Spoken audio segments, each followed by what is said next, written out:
My son thought he had it all: the big house in the Atlanta suburbs, the perfect wife, the Thanksgiving feast steaming on the table. But on that cold holiday afternoon, I found his 8-year-old son, my only grandson, shivering on the street as a punishment. While they carved the turkey inside, I was about to carve up their entire future. I kicked open the door to their party, and with 6 simple words, I turned their dream into a notice of eviction. Before I continue, do me a favor and hit that subscribe button and let me know in the comments where you're listening from. I want to see how far this story of justice travels. My name is Elijah Vance, and at 65 years old, I've learned that some feelings settle in your bones long before your mind understands them. That Thanksgiving, it was a cold feeling, a deep, penetrating chill that had nothing to do with the 15-degree weather outside.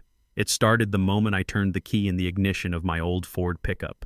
I was driving to my son Marcus's house in one of those new sprawling neighborhoods where every house looks the same, built so fast you wonder if they used glue instead of nails. It was an unannounced visit. My gut told me to go. A man who spent 40 years in construction learns to trust his gut. It tells you when a foundation is cracked. And my family's foundation felt like it was about to crumble into dust. The drive was long, giving me too much time to think. The phone calls with Marcus had changed over the last year. They used to be easy, full of talk about the Falcons or the leaky faucet he needed help with. Now they were heavy with unspoken things. His "Hey Pop, how's it going?" had morphed into a hesitant, "Dad, we were wondering if..." That sentence always ended with a number for the new property taxes, a number for the landscaping project Jessica wanted, a number for a country club membership they couldn't afford but felt they deserved. It was never just a call anymore. It was an invoice. And Jessica, my daughter-in-law, her voice was like polished glass, smooth, shiny, and cold. In every conversation, she'd find a way to talk about the house. "This place has such great bones, Eli, but it really needs a modern kitchen." Or, "A new deck would do wonders for the property value." She talked about the house as if it were already hers, as if I were just a caretaker, a ghost rattling around in my own life until they could finally take over. My late wife, Rose, she saw it coming. She always did. "Eli," she'd tell me, her hand warm on my arm, "that boy Marcus has a good heart, but his spine is made of cotton. You have to be the oak tree, because he'll bend with any strong wind." Jessica was a hurricane. Rose had worried that Marcus would forget where he came from, that he'd trade the solid ground of his upbringing for the shifting sands of appearances. As I turned onto their street lined with identical mailboxes and professionally decorated porches, I knew her worries had become my reality. This wasn't a holiday visit. This was an inspection. The house was lit up like a postcard. I could see the golden light spilling from the dining room windows, silhouettes of people laughing, raising their glasses, the sounds of a happy family. But my eyes were drawn to a shadow huddled by the garage door, a shape that didn't belong in the perfect picture. My heart seized. I slammed on the brakes, the old truck groaning in protest. It was Leo, my grandson. He was sitting on the frozen concrete, hugging his knees to his chest. He was wearing nothing but a thin t-shirt and a pair of shorts, in 15-degree weather. I was out of the truck before it had fully stopped my body moving on pure cold fury. The wind cut through my jacket, and I could only imagine what it felt like on his bare skin. His legs were covered in goosebumps. His lips had a terrifying bluish tint. He was shaking a constant, violent tremor he couldn't control. I ripped off my heavy canvas coat and wrapped it around him, pulling him into my arms. He felt as cold as a block of ice. "Leo, what in God's name happened? Why are you out here?" I asked, my voice hoarse. He looked up at me, his eyes wide and full of tears that had frozen on his cheeks. I spilled the grape juice," he whispered, his teeth chattering so hard he could barely form the words. "On Mom's new rug. The white one. The white one." The rage in my chest burned so hot it felt like it could melt steel. For a spill. They had put their 8-year-old child outside to freeze because of a piece of fabric. I held him tight, feeling the smallness of his body, the desperate way he clung to me for warmth. The laughter from inside the house sounded like a mockery, a cruel joke. I looked from Leo's shivering form to the warm, bright house, and a switch flipped inside me. The time for quiet observation was over. The time for action had come. I didn't bother with the doorbell. With Leo still bundled in my coat and cradled in my arms, I walked up to the heavy oak door, the one I'd paid for, and kicked it open. The crash silenced everything. The laughter, the music, the clinking of forks. Every head in the room snapped towards me. There they were, Marcus and Jessica at the heads of a long table laden with a 20-pound turkey, glistening side dishes, and bottles of expensive wine. They were entertaining a half-dozen of their new important friends. For a moment, everyone just stared, their faces a perfect picture of shock. Jessica was the first to recover, pasting on a brittle smile. "Dad," she chirped, her voice a high-pitched performance of surprise. "You came. You should have called. We would have saved you a spot." She gestured vaguely at the full table. Marcus just stood there, his face a mess of guilt and fear, unable to meet my eyes. I walked straight into the center of the room, my muddy work boots defiling the pristine white rug Leo had been punished for.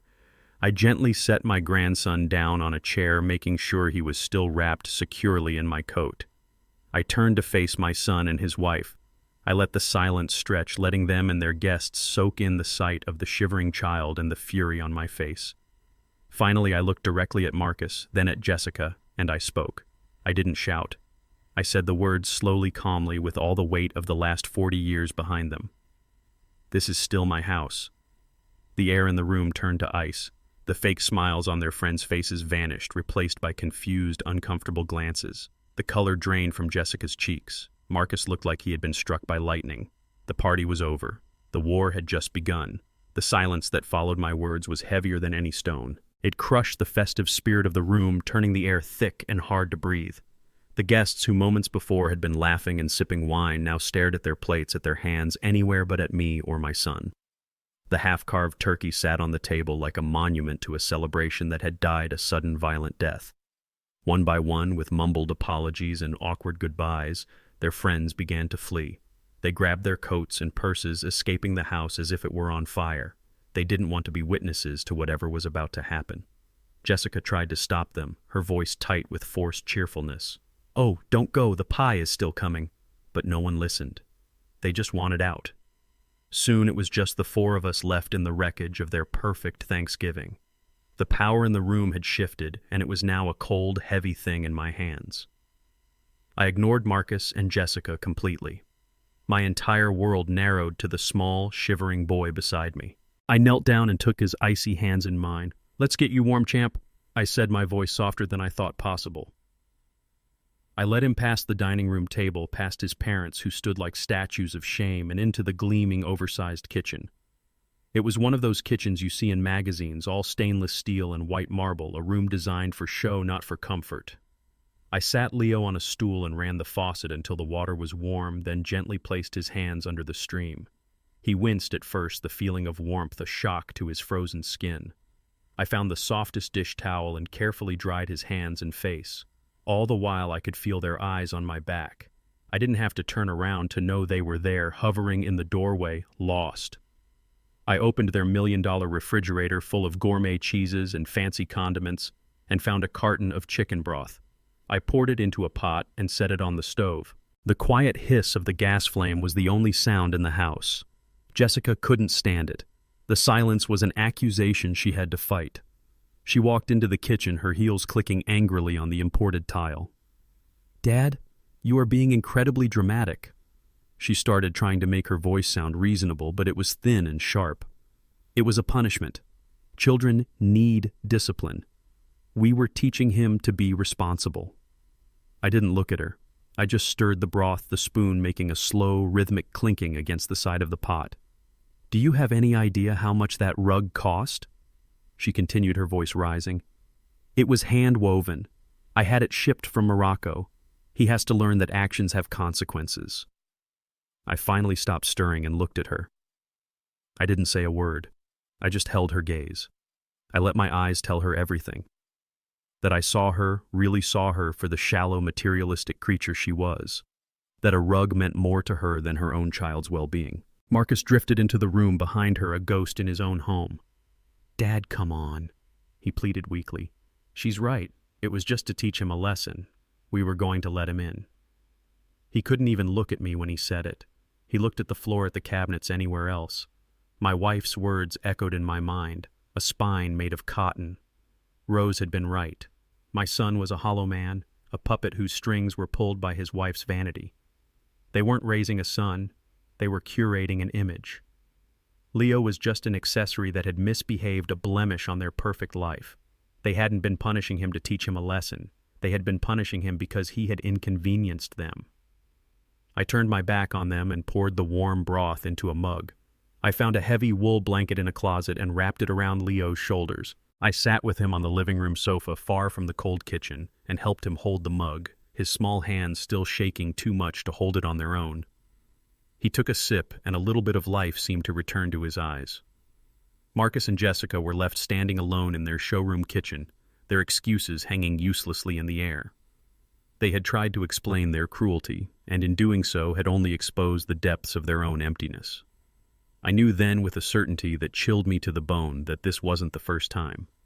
This wasn't a mistake, it was a pattern, and it was my job to break it. That night I told them I was staying. It wasn't a request. I took the guest room downstairs, a cold, sterile space that felt more like a hotel room than part of a home. The sheets were crisp and smelled of chemicals, and the art on the walls was generic and meaningless. It was a room for visitors, not for family. Sleep was impossible. Every time I closed my eyes, I saw Leo's face, his lips blue, his body shaking. After an hour of staring at the ceiling, I got up and walked quietly down the hall to his room. The door was slightly ajar. His room was just as lifeless as the rest of the house. Expensive toys sat on shelves in their original boxes, trophies of his parents' spending, not treasures of a child's imagination. Leo was asleep, but it was a restless sleep, his small body tense under the covers. I sat in a chair in the corner of the room, just watching him breathe. I didn't want him to be alone. After a while, his eyes fluttered open and he saw me sitting there. He wasn't startled. He just looked at me. I gave him a small, sad smile. "Couldn't sleep, champ," I whispered. He sat up and pulled his knees to his chest. For a long time he was silent, and I didn't push. I just waited. A man learns patience when he's waiting for concrete to set or for a scared child to speak. Finally, his voice came small and fragile in the quiet room. "It's not the first time," he said. My heart felt like a lead weight in my chest. "What isn't, son? Just getting locked out," he said, not looking at me. "One time I got mud on Mom's new white sneakers, the ones she wears for tennis. She made me stand on the patio in the rain to wash them off. She watched me from the kitchen window." He took a shaky breath. "When I accidentally broke a glass vase, Dad took my video game away. Mom said it was because I didn't respect their things. They're always talking about things, the price of things." He finally looked at me, his eyes shining with unshed tears. "Sometimes," he said, his voice dropping to a whisper, "they just forget I'm here. They go out to dinner with their friends and the babysitter doesn't show up. I just watch TV until they come home."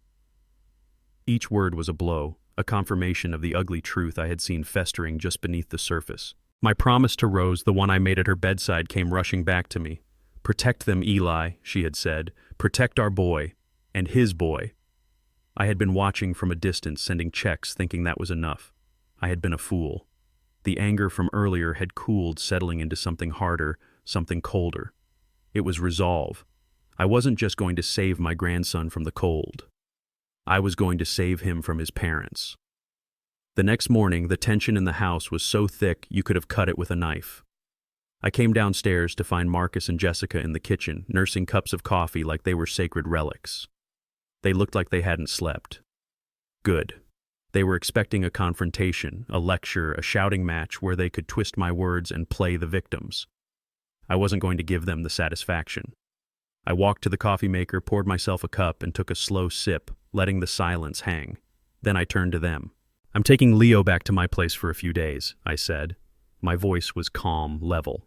It was the voice I used on a work site when I was giving an order that was not up for debate. Jessica's coffee cup slammed down on the marble countertop. "You can't do that," she snapped, her voice sharp with disbelief and rage. "He is our son. This is our house. You can't just come in here and start making decisions for our family. You are interfering, Eli."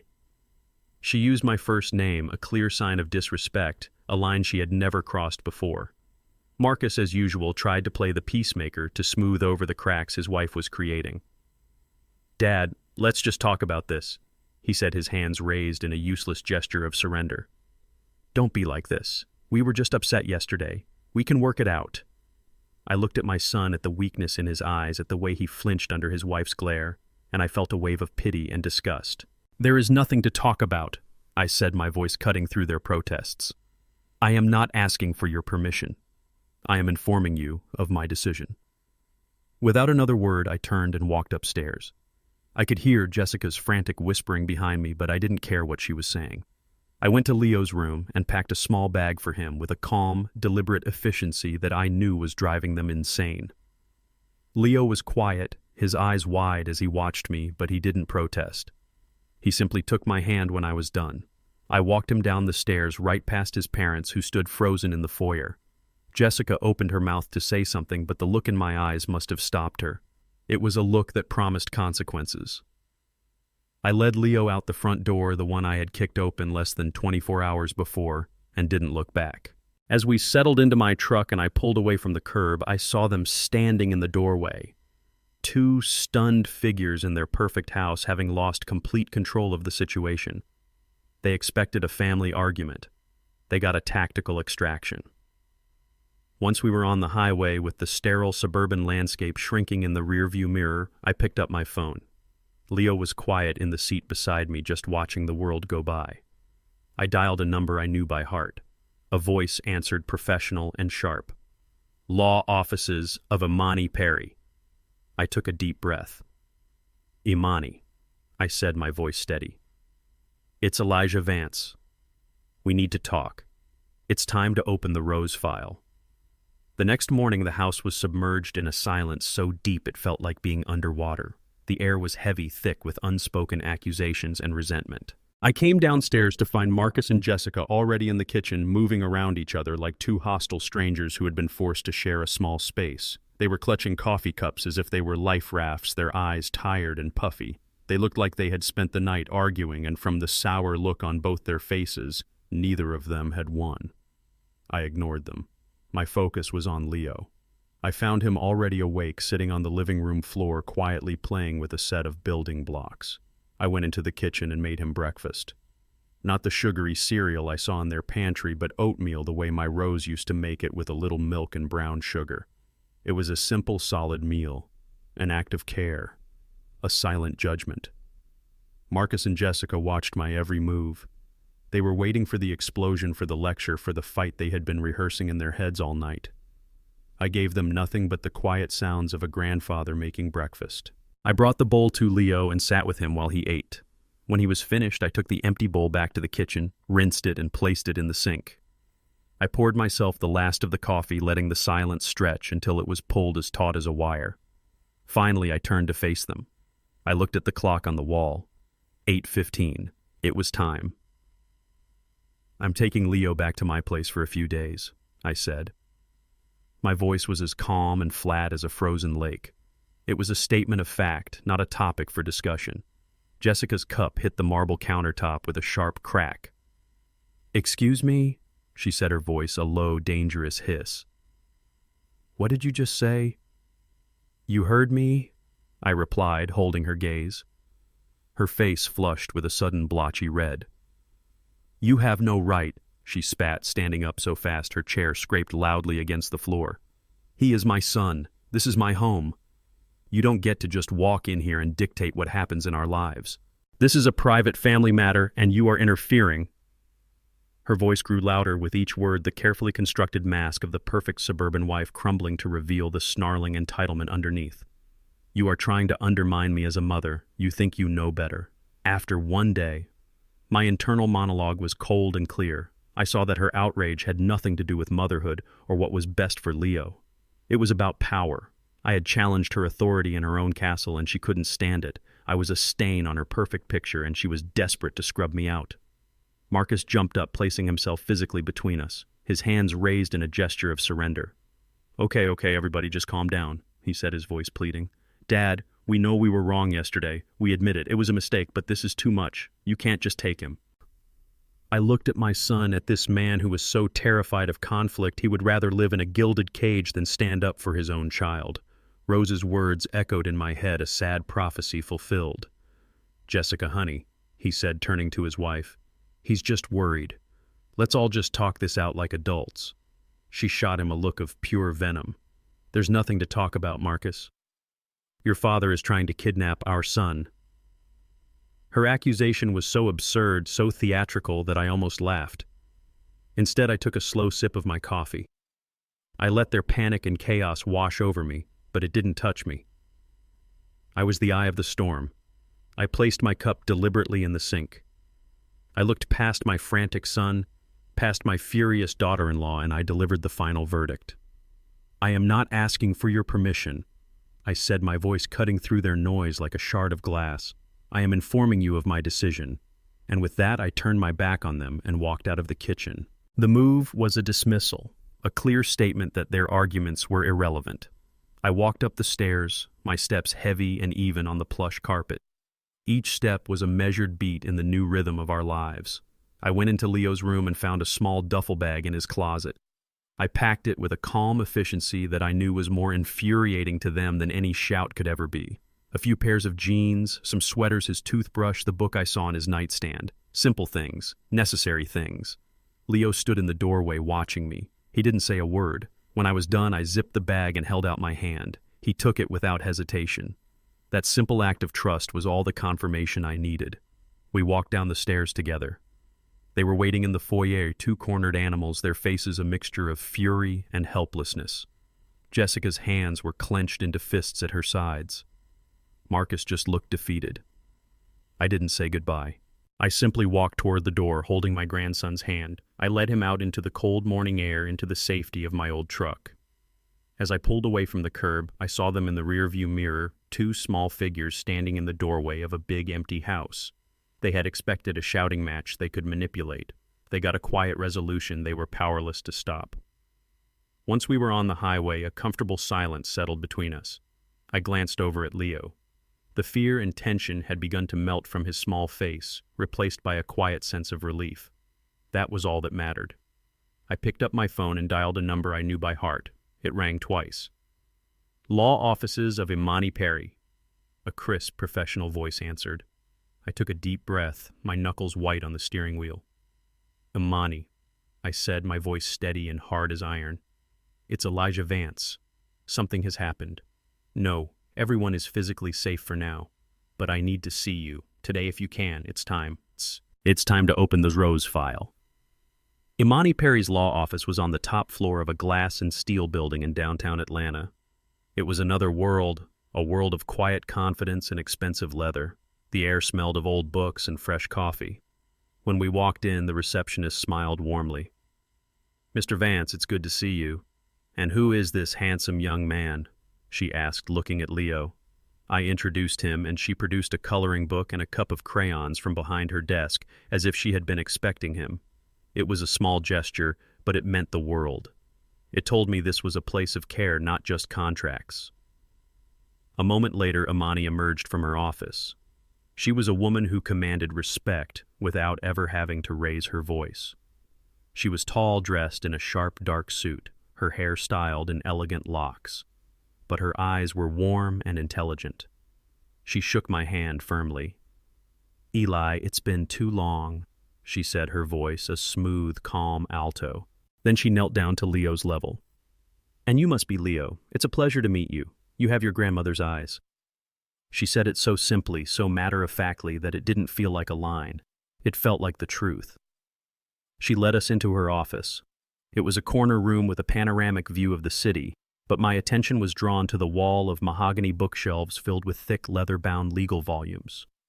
It was a room that spoke of history, of precedent, of battles won through careful planning and unshakable resolve. After making sure Leo was happily occupied in a comfortable chair, Imani sat behind her large, uncluttered desk. She looked at me, her expression serious. You said on the phone it was time to open the Rose file, she said. I hoped this day would never come. She swiveled in her chair and retrieved a thick burgundy-colored binder from a locked cabinet. It had a simple label on the spine, Vance. She placed it on the desk between us with a soft final thud. This was it. This was the fortress Rose had built. This was the weapon she had left behind. Before we go any further, Imani began, her voice shifting into its professional tone. I want to refresh your memory on the structure Rose insisted we create. This is not a simple will, Eli. You know that. You and Rose didn't just leave your assets to Marcus. You created the Vance Family Trust. That trust is a legal entity. It owns everything. The house Marcus lives in, the investment portfolio, the savings. You are not the owner. You are the sole surviving trustee. You are the manager, the guardian of the estate. She paused, letting the weight of those words settle in the room. Marcus is the beneficiary. He is the one who stands to inherit the assets of the trust upon your passing. But and this is the most important part, his inheritance is not guaranteed. It is conditional. She opened the binder, her long fingers flipping through several pages, until she found the one she was looking for. She put on a pair of reading glasses and looked at me over the rims. I remember the night Rose had me add this.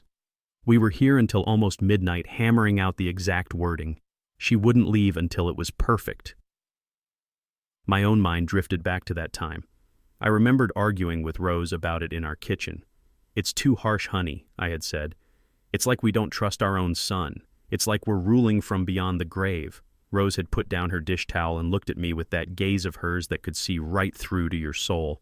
Trust isn't the issue, Eli, she had told me. Life is the issue. People change. Money changes them. I am not protecting our money from Marcus. I am protecting our grandson from the man Marcus might become if he is not held to a higher standard. This clause isn't a cage, Eli. It's an anchor. It will hold him to what's right when the winds of greed or weakness start to blow. I had disagreed, but in the end I had trusted her. I had always trusted her wisdom. Amani's voice brought me back to the present. She began to read from the page, her voice clear and steady. Section 4, subsection B, the Family Legacy Clause. The assets of this trust shall pass to the designated beneficiary Marcus Vance, only upon the condition that said beneficiary has demonstrated to the sole and absolute satisfaction of the acting trustee a consistent and unwavering commitment to the core values of the Vance family, namely integrity in their personal and professional lives, compassion for others, and above all, the responsible and loving care of their children, ensuring the physical, emotional, and moral well-being of the next generation. She took off her glasses and looked at me. She was building a firewall, Eli. She saw your son's weakness for what it was, and she worried about the kind of woman he would marry. She worried his inheritance would be squandered not just financially, but morally. This clause gives you as the trustee the ultimate power of discretion. If you determine that Marcus has failed to uphold these values, you have the authority to alter the disposition of the trust's assets to better protect its core purpose, the well-being of the next generation. I finally understood. My God, I finally understood the depth of my wife's foresight. It wasn't about control. It was about protection. It was the fiercest, most powerful act of a mother's and grandmother's love I had ever witnessed. She hadn't just been planning for her death. She had been planning for our family's life. She was right. I whispered the words thick with emotion. She was right about all of it. Amani nodded slowly. She was a remarkable woman, and she gave you the tools to fix this.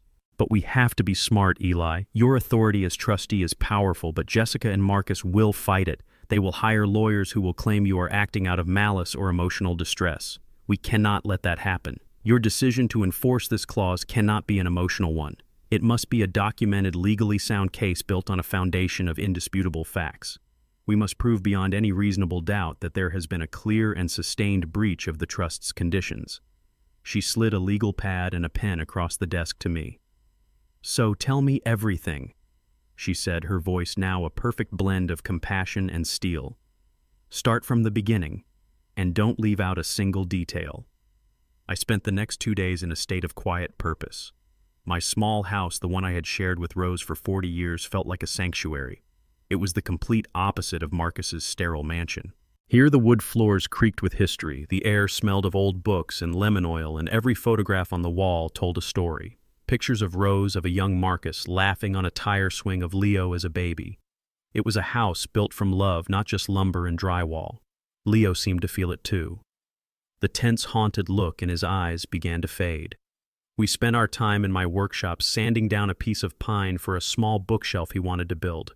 The simple, honest work of making something with his hands seemed to heal a part of him. My phone buzzed constantly. I had a dozen missed calls from Marcus. and a string of angry, rambling text messages from a number I knew was Jessica's. I ignored them all. Let them stew in their panic, I thought. Let them wonder. As Amani had advised, silence was a tool. It would make them desperate, and desperate people make mistakes. On the third day, the phone rang again. I looked at the screen. Marcus. I took a deep breath. This was it. "Leo," I said calmly. "Could you go into the living room for a bit? I need to take this call." He nodded and left, and I was grateful for his trust. I pulled out the small digital recorder Amani had given me and placed it beside the phone. I followed her instructions exactly. I answered, put the call on speaker, and pressed record. "Dad." Marcus's voice was tight with a mixture of anger and anxiety. "Finally, I've been calling you for 2 days. What is going on?" I could hear the echo on his end, the sound of a large empty room, and I could hear something else, a faint, sharp whisper in the background. "Jessica." "This has gone on long enough," Marcus said, his voice gaining a false bravado. It was clear he was reading from a script his wife had prepared. "You need to bring Leo home. Now." I remained silent, letting him fill the void. "Are you listening to me?" he demanded. "This isn't a game. You can't just take a child." I heard Jessica hiss something indistinctly. Marcus paused, then continued, his voice even more strained. "You have no right to do this, Dad. You are legally overstepping. He is our son." "Is he okay?" I asked, my voice even. It was a simple question, but I knew it would throw them off. There was a pause.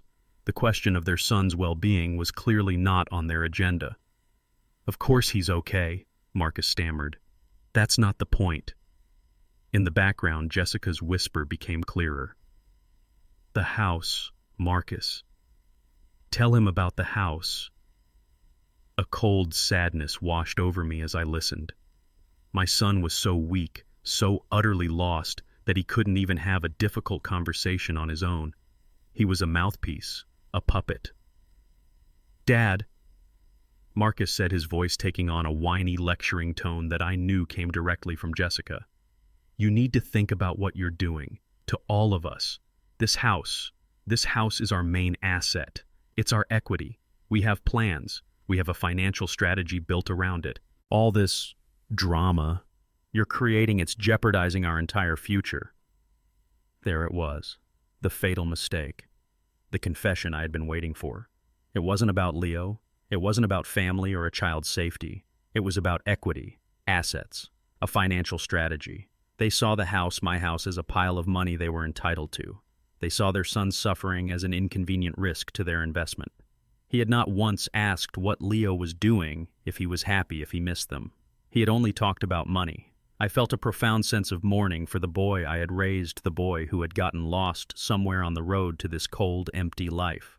But my resolve hardened into steel. "So is that what you're worried about, Marcus?" I asked, my voice devoid of emotion. "The value of the house." He was flustered. "No, that's not. You're twisting my words." Jessica's whisper was a furious squawk in the background, but I couldn't make out the words. "It's about stability," Marcus shouted, finally finding some emotion, even if it was just recycled anger from his wife. "It's about the stable home we are trying to provide, and you are disrupting it." I had heard enough. I had it all on tape. "I see," I said softly. "Thank you for clarifying your position, Marcus. I have to go now. I'll be in touch." "Wait, Dad, don't you hang up on me." I pressed the end call button, cutting him off. The silence that filled my kitchen was a relief. I looked at the small digital recorder. A tiny red light was blinking, confirming the file had been saved. I felt no triumph, no joy, just the grim satisfaction of a job that had to be done. I picked up my phone, attached the audio file to an email, and sent it to Amani Perry. The subject line was 2 words: the proof. My promise to Rose was one step closer to being fulfilled. The days that followed were a blur of calculated, quiet moves. I was no longer just a grandfather acting on instinct. I was an agent of my wife's final wishes, a strategist guided by Amani Perry's sharp legal mind. My grief and anger were channeled into a cold, methodical purpose. Each step was a piece of a puzzle, and when assembled it would create a picture of neglect and greed so clear that no one could deny it. My first move was the doctor's visit. I told Leo we were going for a routine checkup. something I said his grandmother Rose always insisted on at the start of winter to make sure we were ready for the cold season. He accepted it without question. I took him to see Dr. Evans, a kind, gray-haired man who had been my family's doctor for 30 years. He had treated my scrapes as a young man and had held my hand when Rose was first diagnosed. I trusted him. In the quiet of the examination room, I watched as Dr. Evans went through the motions, his gentle demeanor putting Leo at ease. But I could see a subtle shift in his expression as he worked a professional concern that deepened with each new observation. After he had finished with Leo, he sent him to the waiting room with a lollipop and asked me to stay behind. He closed the door and looked at me over his glasses. "Eli," he began, his voice low. "He's a good kid, but I'm concerned. He's underweight for his age and height, and his reflexes are a little sluggish, which can be a sign of poor nutrition. But it's more than that." He showed me the results of a blood test he had run.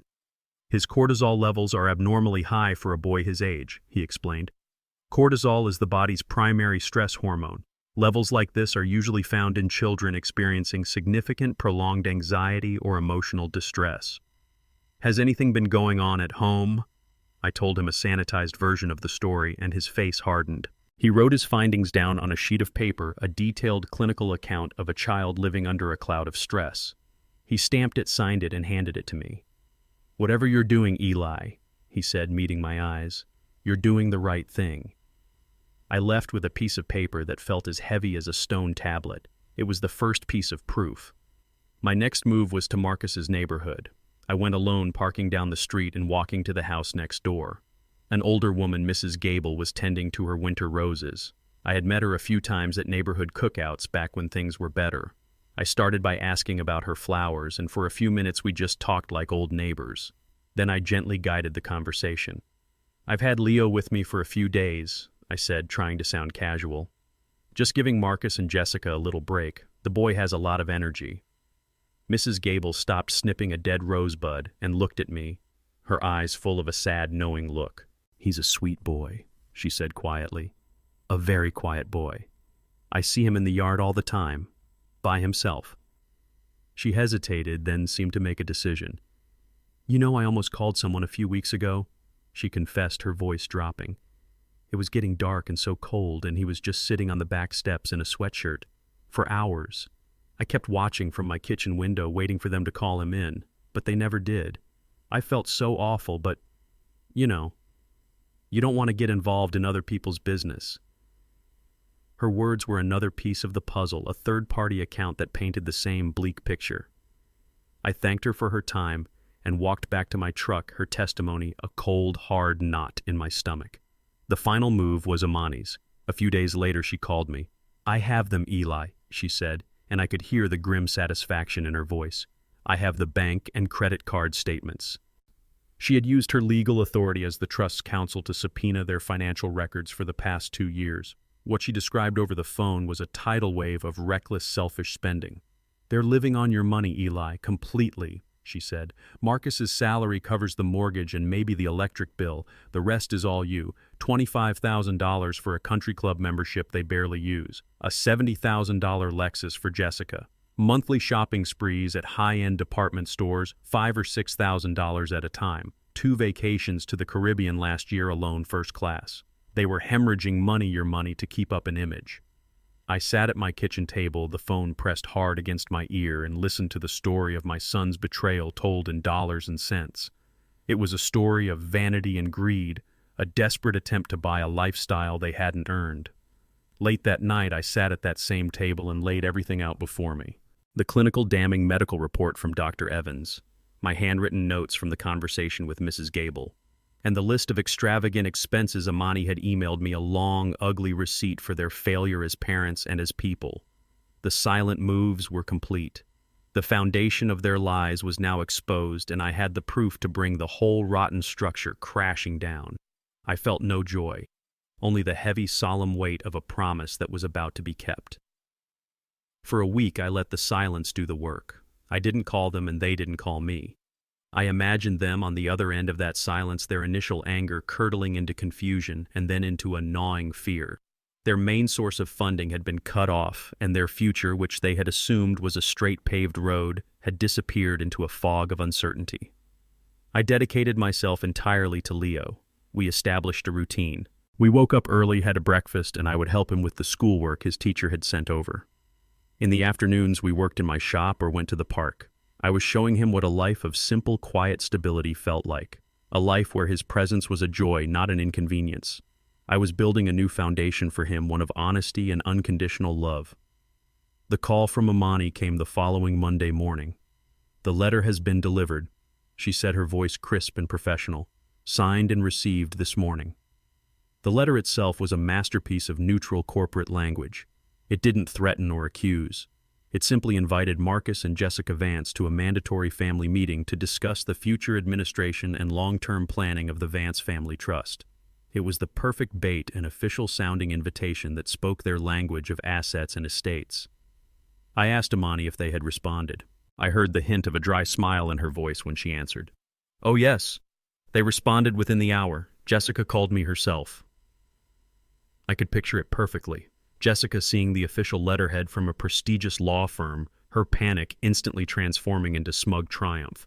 She would have seen it as a white flag, a sign of my surrender. She was exuberant. Amani continued, choosing her words carefully. She said she and Marcus were delighted to finally put this recent misunderstanding behind them and formalize the next steps. She wanted to know if she should bring her financial advisor to discuss the tax implications of the impending asset transfer. I had to close my eyes. The sheer blinding arrogance of it was almost breathtaking. They hadn't learned a single thing. They felt no remorse, no concern for their son. They saw this meeting as their coronation, the moment the old king would finally abdicate and hand over the keys to the kingdom. In their minds, they had won. They believed their tantrum had worked, that my week of silence was me licking my wounds before coming to the negotiating table to give them everything they wanted. Amani told me Jessica had even commented on her relief that I was finally being sensible. She probably had her victory speech all prepared. I could see her in my mind's eye, standing in front of her walk-in closet, choosing the perfect outfit for the occasion. A power suit. Something that said, "I am the new matriarch of this family." She would walk into Amani's office expecting to discuss interest rates and capital gains. She had no idea she was walking into a courtroom where she was the one on trial. A profound sadness settled over me, a deep ache for my son and the life he might have had if he had chosen a different path, a different partner. But then I looked out the window and saw Leo in the backyard, carefully watering the small herb garden Rose had planted years ago. He was smiling. That smile was all the justification I needed. "So they agreed to the time?" I asked Amani, my voice steady. "Wednesday at 10 a.m., she confirmed. "They will be there." "Good," I said. "So will I." We hung up the phone. The trap was now set. The bait had been taken. The stage was prepared, the actors had been summoned. All that was left was for the final terrible act to begin. They walked into the conference room exactly as I had pictured. Jessica led the way, dressed in a sharp cream-colored suit that probably cost more than my first car. Her smile was bright, confident, and utterly false. She looked like a predator who had finally cornered her prey. Marcus trailed a step behind her, a nervous shadow in her orbit, clutching a leather briefcase as if it were a shield. They saw me and Amani sitting at one end of the long, polished mahogany table, and their smiles widened. They thought this was their victory party. They had no idea they were walking to their own execution. The room was cold, the air still. The only sound was the faint hum of the city 10 floors below. 2 chairs were placed opposite us, and the distance across the table felt like a mile-wide canyon. "Good morning," Amani said, her voice cool and formal, offering no warmth. "Please have a seat. Thank you for coming." Jessica sat down, placing her expensive handbag on the table with a proprietary air. "Of course," she said, her voice dripping with condescending sweetness. "We're happy to be here. We're very eager to finalize the plan and move forward." She was already spending the money in her head. Amani didn't smile. She opened the burgundy binder in front of her. "This meeting," she began, her words precise and deliberate, "has been called to review the execution and current standing of the Vance Family Trust, specifically in relation to the stipulations outlined within the document." Jessica's smile faltered for a fraction of a second. The legal jargon was not the friendly chat she had anticipated. Marcus shifted uncomfortably in his seat. "As you know," Amani continued, Marcus is the sole beneficiary of the trust. However, that status is conditional. She turned a page and slid a copy across the table to them. I would like to draw your attention to Section 4, subsection B, the Family Legacy Clause. She began to read the clause aloud, her voice echoing in the silent room. She read about integrity, about compassion, and about the absolute, unwavering responsibility to care for the next generation. As she spoke, I watched their faces. The triumphant confidence on Jessica's face was slowly being replaced by a look of confused irritation. Marcus just looked lost. The words meant nothing to them. They were just legal noise getting in the way of their payday. When Amani finished, Jessica gave a little laugh. "That's all very nice, very sentimental," she said, waving a dismissive hand. Rose was always the romantic. "But what does that have to do with the practical matter of transferring the estate's assets?" "It has everything to do with it," Amani said, her voice turning to ice. "As trustee, Mr. Vance has been forced to evaluate whether the conditions of this clause have been met." She slid a second document across the table. Exhibit A, a sworn statement from your neighbor, Mrs. Gable, detailing multiple instances of observing your son, Leo, left unattended outside in inclement weather for extended periods of time. Jessica scoffed. "Oh, please. That nosy old woman, she's lonely. She makes things up." "Is that so?" Amani replied, not missing a beat. She slid a third document over. Exhibit B, a full medical report from Dr. Robert Evans. It notes that your son is clinically underweight and that his blood tests show abnormally high levels of cortisol, a hormone directly linked to chronic stress and emotional distress in children. Jessica's face began to pale. "You took him to a doctor. That's a violation of our privacy. We didn't authorize that." As Leo's grandfather and temporary guardian, Mr. Vance was well within his rights to seek medical care for a child he believed was in distress, Amani stated calmly. She didn't wait for a response. A fourth document was pushed forward. Exhibit C, a full financial summary of your bank and credit card accounts for the past 24 months subpoenaed by this office. It shows a total income of roughly $80,000 a year from Mr. Vance's salary against expenditures of over $200,000 a year. The deficit, as you know, has been covered by monthly gifts from Elijah. Gifts that paid for this. She tapped the paper. A $70,000 Lexus, a country club membership, multiple vacations, thousands of dollars a month on designer clothing and restaurants. Jessica was speechless now. Her mask of superiority had shattered, leaving only a raw, ugly panic. Marcus had shrunk so far down in his chair he seemed to be trying to disappear into the floor. And finally, Amani said, her voice low and dangerous. Exhibit D. She reached over and pressed a button on a small digital player on the table, and then their own voices filled the room. Marcus's voice weak and hesitant, Jessica's a sharp, furious whisper in the background. And then Marcus's fatal words, clear as a bell in the silent conference room. "This house is our main asset. It's our equity. You're jeopardizing our entire future with all this drama." The sound of his own greed, his own pathetic priorities echoed off the walls. I watched the last bit of color drain from Jessica's face. She looked like she had been physically struck. Her mouth opened and closed, but no sounds came out. Marcus put his head in his hands, his whole body trembling. They had walked in here as conquerors. Now they were just two small, pathetic people, stripped bare and exposed in the harsh, unforgiving light of the truth. Amani pressed the stop button. The silence that descended was absolute. It was the silence of a tomb. They were buried under the weight of the evidence, under the truth of their own ugly souls. The silence that followed the recording was the loudest sound I had ever heard. It was a silence full of endings. The end of my son's arrogance, the end of his wife's greed, the end of the life they had built on a foundation of lies. They just sat there, two broken statues in their expensive clothes. All the fight had gone out of them, leaving behind nothing but the hollowed-out shells of their entitlement. Imani let the silence hang in the air for a long moment, allowing the full weight of their actions to settle upon them. Then she spoke, her voice, the calm, final instrument of judgment. "Based on the evidence presented here today," she said, looking directly at Marcus, "it is the conclusion of the trustee, Mr. Elijah Vance, that you are in profound and irredeemable breach of the family legacy clause."